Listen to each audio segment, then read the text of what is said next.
Hello everyone and welcome to lesson number 39. In this lesson, we're going to learn the verb type 5. This verb type is quite rare compared to the other Finnish verb types. Verbs belonging to this verb type end in ita or itä. To find this type of verbs infinite stem, you remove the final ta or tä. To this stem, you then add tse before adding the correct ending. Here is one example. Tarvita. Minä tarvitsen. I need.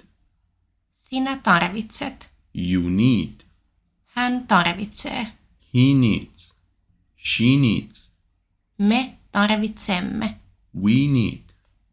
Te tarvitsette. You need. He tarvitsevat. They need. Here are some other verbs of type 5. Now it's your turn. Try to conjugate the verb palkita. Minä palkitsen. Sinä palkitset. Hän palkitsee. Me palkitsemme. Te palkitsette. He palkitsevat. Kiitos! See you in the next lesson!